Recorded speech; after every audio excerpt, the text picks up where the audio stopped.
খুবই সহজ পদ্ধতিতে খুবই তাড়াতাড়ি হয়ে যাবে এমন একটা চিলি চিকেনের রেসিপি তোমাদের সঙ্গে শেয়ার করতে চলে এলাম।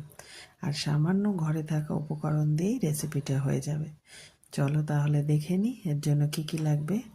এখানে আমি ছোট ছোট পিস করে কেটে নিয়েছি 200 থেকে 250 মতো চিকেনটাকে ভালো করে ধুয়ে জল ঝরিয়ে রেখে দিয়েছি।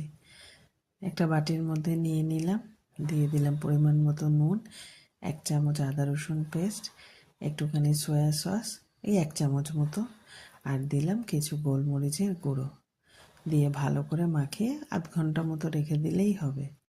2 থেকে 3টে পেঁয়াজ আমি 4 টুকরো করে কেটে নিয়েছি, নিয়ে তার খোলাগুলোকে আলাদা করে নিয়েছি। আর অর্ধেক ক্যাপসিকাম, মাঝারি সাইজের অর্ধেক ক্যাপসিকাম ছোট ছোট পিস করে কেটে রেখে দিয়েছি। আর কয়েকটা কাঁচা লঙ্কা কুচি করে রেখেছি, আর 4-5 কোয়া রসুনও ছোট ছোট করে পিস করে রেখে দিয়েছি। আধ ঘন্টা হয়ে গেলে চিকেনগুলোতে একটা ডিম আর 2 টেবিল চামচ কর্নফ্লাওয়ার দিয়ে ভালো করে মাখিয়ে রেখে দিলাম। একটা কড়াইতে বেশ কিছুটা তেল গরম করে চিকেনের পিসগুলো একটা একটা করে দিয়ে লাল লাল করে ভেজে তুলে রেখে দিলাম। এক এক করে সব চিকেনগুলোই ভেজে নিলাম। এবারে কিছুটা তেল ওখান থেকে তুলে রেখে দিলাম, অতটা তেলের প্রয়োজন নেই। যতটা তেল লাগবে নিয়ে ওর মধ্যে দিয়ে দিলাম লঙ্কা আর রসুন কুচিটা। সুন্দর গন্ধ ছাড়তে শুরু করলেই দিয়ে দিলাম পেঁয়াজ আর ক্যাপসিকামটা। একটু নাড়াচাড়া করে ওর মধ্যে দিয়ে দিলাম 1/2 cup tomato sauce, 1/2 cup chilli sauce আর 1 চামচ মতো সয়া সস। খুব ভালো করে মিশিয়ে নিলাম। দিয়ে দিলাম ভেজে রাখা চিকেনগুলোকে, সেইগুলোকেও খুব ভালো করে সস, পেঁয়াজ, ক্যাপসিকামের সঙ্গে মিশিয়ে নিলাম।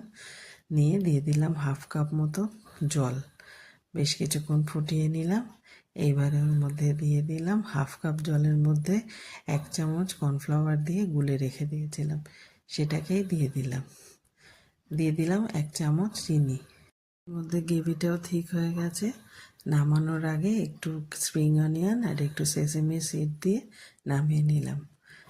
গরম গরম ভাত বা ফ্রাইড রাইস বলো, লুচি, পরোটা, যার সঙ্গেই খাও না কেন অসাধারণ লাগবে।